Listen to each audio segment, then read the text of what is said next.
보실 말씀은 이사야서 5장 1절에서 7절까지의 말씀입니다. 이사야서 5장 1절에서 7절까지의 말씀입니다.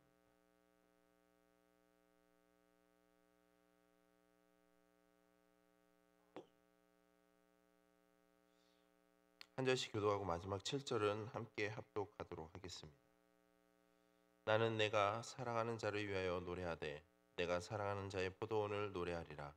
내가 사랑하는 자에게 포도원이 있으며 심히 기름진 사내로다.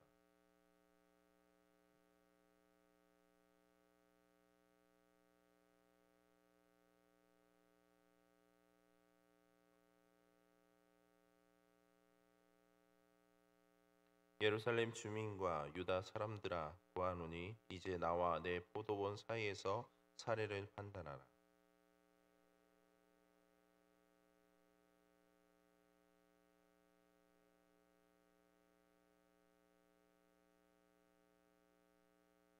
이제 내가 내 포도원에 어떻게 행할지를 너희에게 이르리라. 내가 그 울타리를 걷어 먹힘을 당하게 하며 그 담을 헐어 짓밟히게 할 것이요.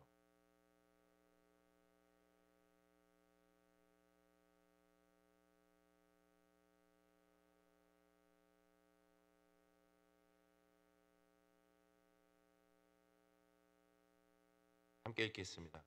무릇 만군의 여호와의 포도원은 이스라엘 족속이요 그가 기뻐하시는 나무는 유다 사람이라. 그에게 정의를 바라셨더니 도리어 포악이요 그에게 공의를 바라셨더니 도리어 부르짖음이었도다. 아멘. 잠시 기도하겠습니다. 하나님 감사합니다. 오늘 하루도 또 주님의 전에 나와 말씀과 기도로 먼저 나아갈 수 있도록 함께 하심을 감사합니다. 오늘도 우리에게 말씀을 통해서 삶을 살아가는 데 있어서 어떠한 삶을 살아야 하는지를 우리가 더욱더 분별할 수 있는 믿음의 지혜를 더하여 주시고 온전히 주님만 의지하며 주의 말씀 앞에 서는 하나님의 거룩한 자녀들 되게 하여 주시옵소서. 저희들 삶의 현장 속에서 만나는 모든 것들 또한 겪는 모든 일들 정말 주님의 영광을 드러내며 살아가는 귀하고 복된 하루 되게 하여 주시옵소서. 감사드리며 예수님의 이름으로 기도드립니다. 아멘. 오늘 본문은 소위 포도원의 노래라고도 불리는 내용입니다. 본문의 주된 내용은 하나님의 지극한 그 사랑과 은혜에도 불구하고 하나님의 그 기대를 저버린 유다 민족에 대한 하나님의 심판을 예언하고 있습니다. 본문 속의 이사야는 포도원을 이스라엘에 비유를 하고 있습니다. 그리고 그 포도원에서 하나님은 좋은 열매를 맺기를 기대하고 있습니다. 그러나 유다의 실상은 어떻습니까? 2절의 말씀을 보시면 땅을 파서 돌을 제하고 극상품 포도나무를 심었도다. 그 중에 망대를 세웠고 또 그 안에 술틀을 팠도다. 좋은 포도 맺기를 바랐더니 들포도를 맺었도다. 여기에 보면 두 가지 비유들을 보게 됩니다. 극상품 포도나무와 좋은 포도입니다. 극상품 포도나무는 바로 이스라엘 자손들을 가리킵니다. 또한 좋은 포도는 그들이 삶을 통해 열매를 맺는 갖가지 아름다운 삶의 열매들을 가리키고 있습니다.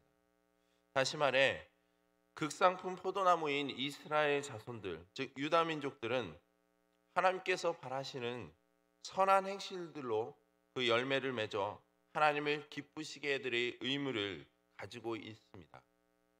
그런데 정작 그들이 맺은 열매는 무엇입니까? 바로 들포도입니다. 들포도는요, 겉모양으로는 포도 열매와 같습니다. 실제로는 그 크기가 작고 딱딱한 야생 포도로서 쓰고 신맛이 납니다. 심지어 이들 중 어떤 것들은 약하게나마 독성을 지니고 있어 해롭기까지 합니다. 그래서 이 열매는 그냥 먹을 수도 없으며 포도초나 포도주로도 만들 수 없는 것으로 한마디로 무익한 것입니다.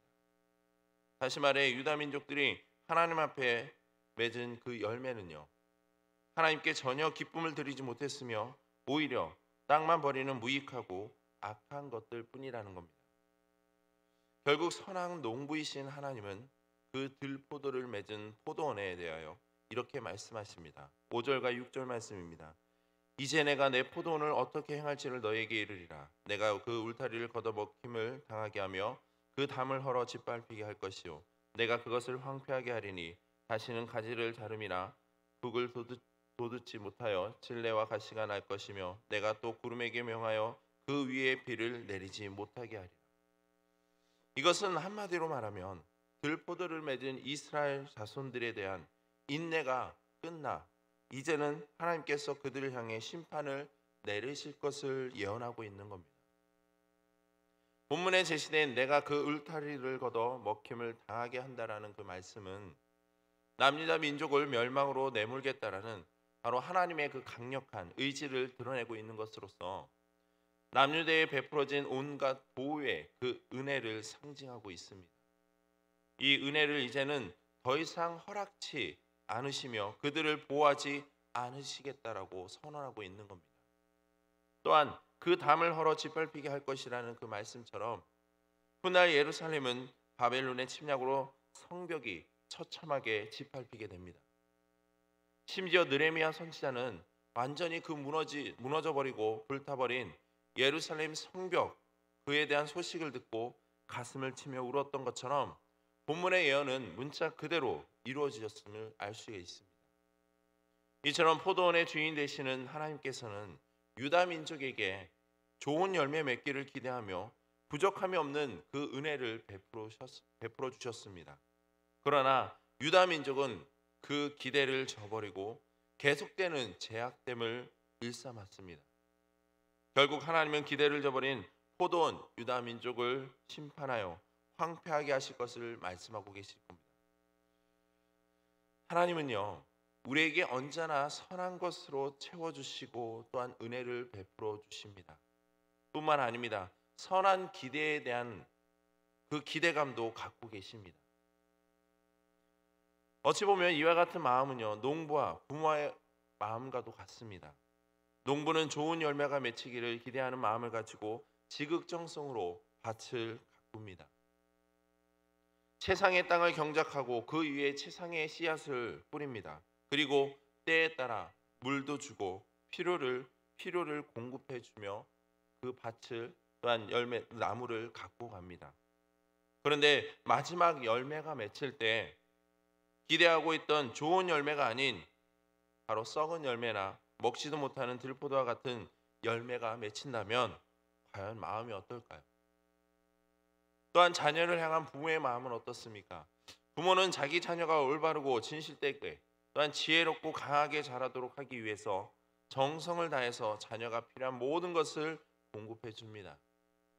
그러나 자녀들은 그런 부모가 기대하는 마음과는 달리 미성숙하며 또한 그릇된 모습들을 보인다는 것입니다.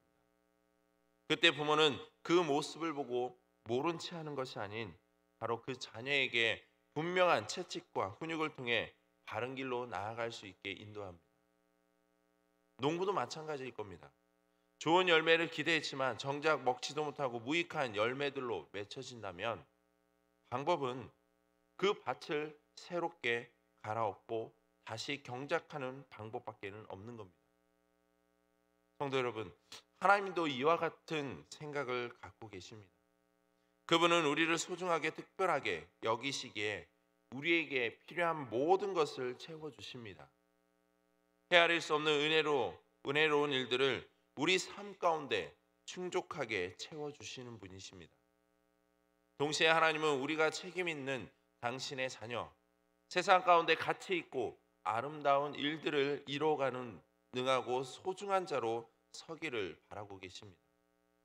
다시 말해 우리가 하나님의 기대에 부응하는 것은 바로 하나님의 자녀로서 믿음의 삶을 통해 좋은 열매들을 맺혀가며 사는 삶입니다. 그리고 그 좋은 열매는 7절에 나타나 있듯이 정의와 공의라는 사실입니다. 여기에 보면 전혀 다른 두 가지 삶이 대비되고 있습니다. 하나는 하나님이 기대하는 삶의 모습이며 다른 하나는 유다 민족이 실질적으로 살아가고 있는 삶의 모습입니다. 7절에서 하나님은 유다 민족에게 기대하신 좋은 열매는 바로 하나님과 올바른 관계 속에서 거짓됨 없이 진실되고 정직하게 다른 이들과 구별짓지 않고 살아가는 바로 정의롭고 공의로운 삶의 모습입니다. 그러나 정작 그들의 삶은 약자들을 상대로 착취와 또한 압제를 일삼는 포악과 부당하게 압제를 당하는 자들이 그 비탄 속에서 부르짖는 억울한 그 외침 등의 들포도와 같은 열매들을 맺히며 살아가고 있는 모습이라는 겁니다. 이뿐만이 아닙니다. 8절 이하로 보면 남유다의 6대 6개 악행, 6대 악행에 대해서 언급하고 있습니다. 재산에 대한 탐욕, 술참과 방탕함, 하나님을 거역하는 오만 방자, 또한 스스로 정당하게 여기는 어리석음이나 자만, 진리와 정의를 왜곡하는 바로 들포도와 같은 죄악됨의 열매가 가득함을 알 수가 있습니다.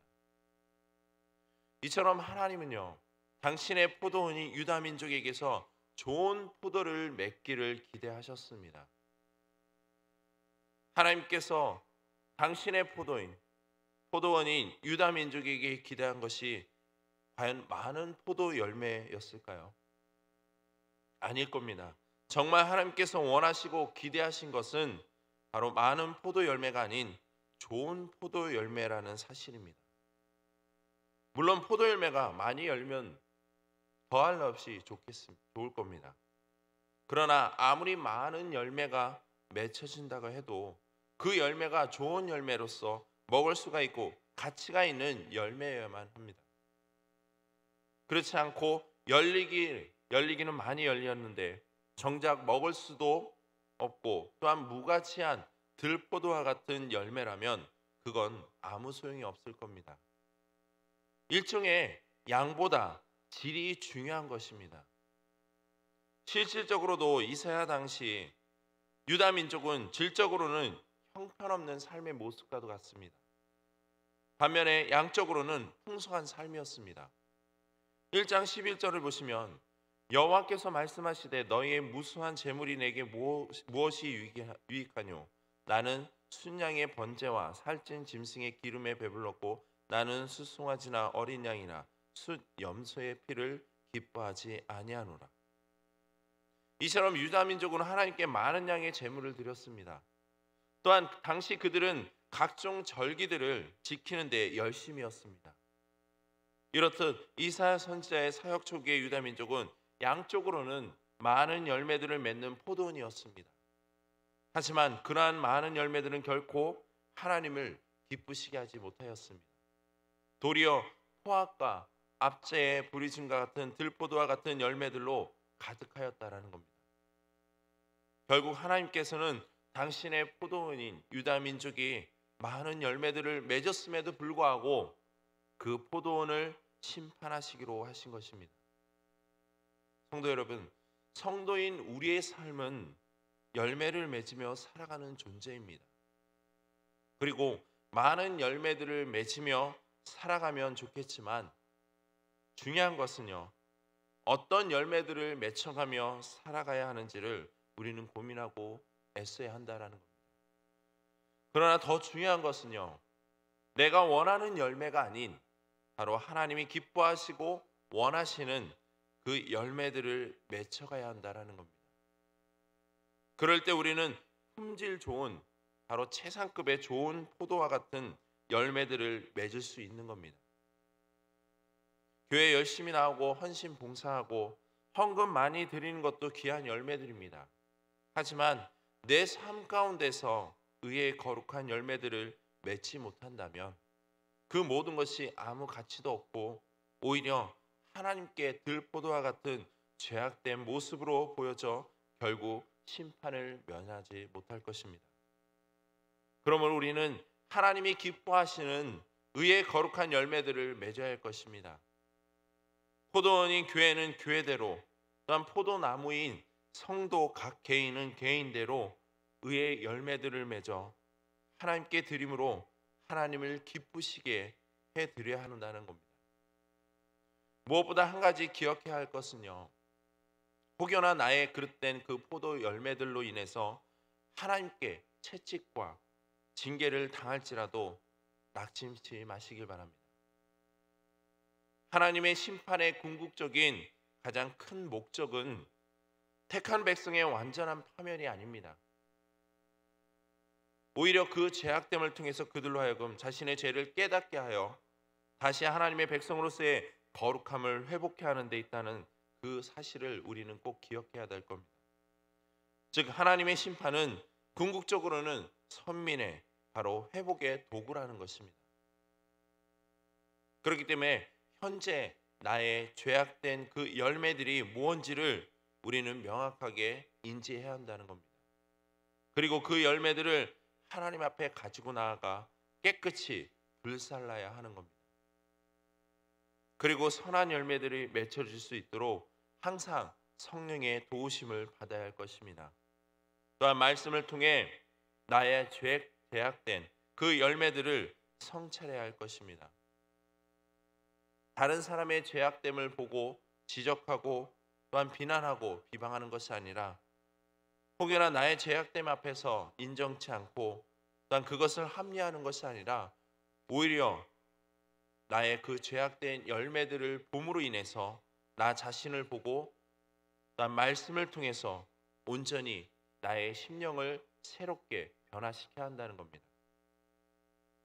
이러한 믿음과 실천이 바로 우리의 삶의 현장 속에서 우리가 열매를 맺혀감에 있어서 꼭 필요한 증거라는 것, 또한 도구라는 사실을 우리는 기억해야 될 것입니다. 오늘 하루도 우리가 이와 같은 믿음의 삶을 통해서 선한 열매들을 맺히며 살아가길 소망합니다. 주님은 오늘도 저와 여러분들에게 선한 열매들을 맺혀가기를 기대하고 있습니다. 성도로서의 열매, 하나님의 자녀로서의 그 열매를 지금도 기대하고 있습니다.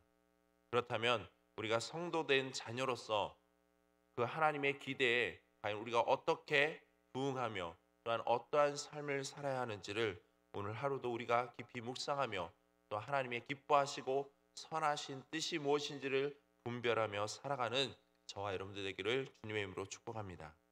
이 시간 기도하실 때 오늘 말씀을 기억하시면서 하나님께서 나에게 기대하는 바가 무엇인지를 깨달아 알 수 있는 믿음과 지혜를 달라고, 그래서 그에 걸맞는 삶의 선한 의의 열매들을 맺혀가며 감사하며 사는 믿음이 오늘 하루도 넘쳐나게 해달라고 기도하시고, 계속해서 오늘 목사님과 사모님의 그 영육간의 강건함을 위해서 기도해 주시고, 특별히 이 시간 또 환우들을 위해서 함께 기도했으면 좋겠습니다. 감사하게도 백옥자 권사님 수술 일정이 앞당겨져서 이번 주말에 병원에 입원하셔서 마지막 검사를 하고 월요일에 수술할 예정이라고 하십니다. 이를 위해서 모든 그 수술의 과정과 또 그 위에 회복의 과정까지 하나님의 은혜와 도우심이 있도록 기도해 주시고요. 또한 공숙자 집사님 손자이며 또 박현주 집사님 둘째 아들인 상준 형제가 오늘 군대에서 잠시 나와서 입원해서 내일 편도 절제 수술을 진행한다고 합니다. 여러분들 수술 회복의 과정까지 하나님의 은혜가 있도록 기도해 주시고, 그 외에도 여러분들이 기억하고 있는 또 알고 계신 환우들을 위해서 함께 기도해 주시기 바랍니다.